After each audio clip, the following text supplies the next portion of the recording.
Et salut l'équipe, j'espère que vous allez bien. Alors, dans cette vidéo, je vais vous montrer comment faire pour héberger un site web gratuitement avec les services hosting de Firebase. Alors, le site qu'on va mettre en ligne, il s'agit d'un site de petite annonce. Donc, c'est un site qui affiche les articles, tels que par exemple les t-shirts, le robe comme ça. Donc, c'est un site de petite annonce. Pour cette première vidéo, on va voir tout simplement comment faire pour l'héberger, et dans la suite de la vidéo, dans les prochaines vidéos, on va comment faire un formulaire pour pouvoir sauvegarder les données dans Firebase Real-Time Database, soit comment stocker les images, le fichier dans Firebase Storage, parce qu'il y a dans Firebase, il y a plusieurs services.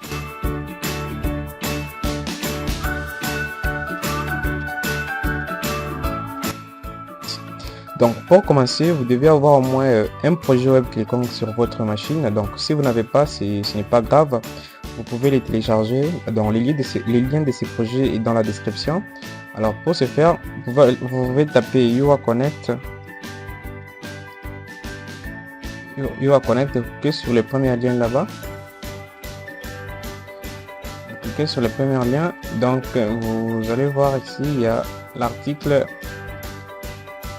où on explique comment héberger un site web gratuitement avec Firebase Hosting. Donc, alors vous allez voir, il y a un bouton ici télécharger les projets. Donc, vous cliquez sur télécharger les projets.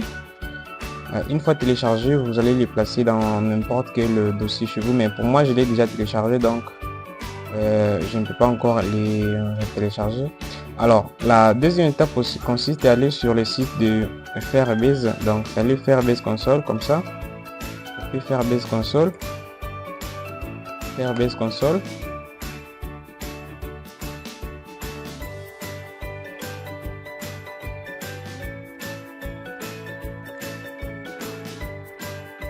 Alors ici, je vais commencer par créer un nouveau projet. Le projet, je vais l'appeler par exemple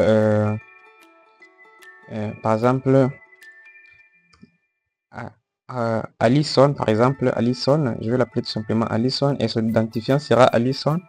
Je peux toutefois le modifier, hein. Je peux toutefois modifier l'identifiant, par exemple Alison 243. Donc je vais cliquer sur continuer. Je clique encore une fois sur continuer et ici je peux sélectionner mon compte. Je clique sur continuer. Donc vous pouvez patienter un peu le temps qui se prend de charger.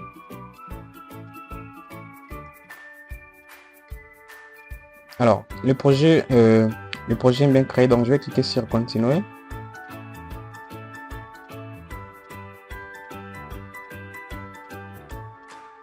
Donc tout est ok ici. On a créé notre projet qui s'appelle Alison. Donc n'oubliez pas les noms parce que c'est ce qu'on va se servir pour sélectionner le projet dans les terminals. Alors pour ce faire, je vais ouvrir le dossier. Donc je vais ouvrir le dossier dans lequel il y a les projets.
Dans notre cas, on va choisir un projet existant. Donc on avait déjà créé un projet sur Firebase. Donc pour l'instant on va simplement cliquer sur, on va sélectionner Use Existing Project. Donc on va essayer de nous suggérer des projets. Bon, on va pas nous suggérer, on va nous afficher les projets qu'on a sur Firebase. Donc notre projet s'appelait Allison. Donc on va prendre Allison 243. Je vais taper Enter. Après on me demande si je vais utiliser les projets publics dans les dossiers publics. Donc je vais taper sur Enter encore une fois pour oui. Donc pour notre cas, on demande si on veut configurer une page avec le index.html. Donc nous on a déjà une page, on a déjà un fichier qui s'appelle index.html. Donc on va taper non. Et après ici encore on va taper non. Alors vous allez voir qu'il y a un dossier qui vient de s'ajouter. Si c'est un projet, c'est un dossier qui s'appelle public. Donc c'est un dossier qui s'appelle public. À l'intérieur il y a index, puis il y a le 454 pour le page d'intervalle. Donc je vais retourner dans les dossiers là où il y a toutes les informations. Donc je vais déplacer le dossier qui était là avant. Je vais le déplacer dans public. Le reste aussi dans public. Puis il y a le fichier index. Oui, je veux qu'on puisse remplacer celui qui était là. Donc là c'est bon, on a public à l'intérieur, on a tout, on a tout ce qu'on avait avant. Donc on revient sur les codes. Donc là c'est bon. Et la dernière commande qu'il faut c'est déployer. Donc si je vais taper ici Firebase deploy. Mais nous pour l'instant on va tout simplement se contenter de l'hébergement. Donc je vais taper deploy only hosting. Donc je vais taper sur Enter.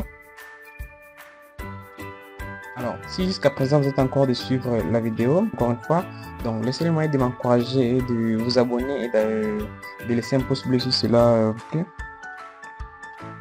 Alors dans la prochaine vidéo on verra comment faire pour ajouter d'autres informations telles que créer un formulaire pour pouvoir publier les produits. Alors d'accord, on dit que le projet est hébergé sur cette URL. Donc je vais copier cette URL ici. Je vais tout simplement le copier. Je vais le copier et puis je vais aller l'ouvrir dans la terre. Je vais essayer de l'ouvrir. Et vous allez voir que on a le site web qui est hébergé donc ici. Et tout ce qu'il faut ici. Et j'ai le site web qui est opérationnel. Alors je vais essayer de faire une petite modification pour vous montrer comment est-ce que vous allez faire. Donc supposons que je vais par exemple changer à la place de je sais pas, à la place de cette phrase ici get start, je vais mettre par exemple une autre phrase. Donc je retourne dans le code, j'entre dans public, après je prends par exemple index HTML. Donc puis je vais prendre par exemple une phrase qui est facile. Par exemple ici je vais prendre get start ici, je les change. Non, pas get start, je mets par exemple yo man, je mets par exemple à la place de man, je mets par exemple homme, et à la place je mets par exemple femme, en sachant que ici à l'intérieur, ici sur la page on a man et woman. Donc et alors que si j'ai changé, donc je vais faire une modification. Je vais retourner encore dans les terminals. Cette fois-ci on n'est pas obligé de passer par plusieurs commandes, mais la dernière commande suffit pour pouvoir déployer. Donc si je vais faire Firebase deploy only hosting. Donc je vais taper sur Enter.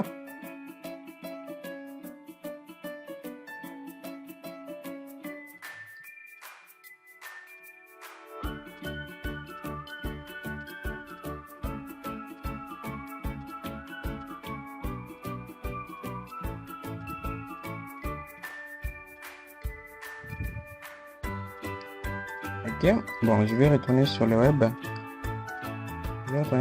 Puis je vais actualiser. Alors vous allez voir qu'ici on a homme bien et femme fashion.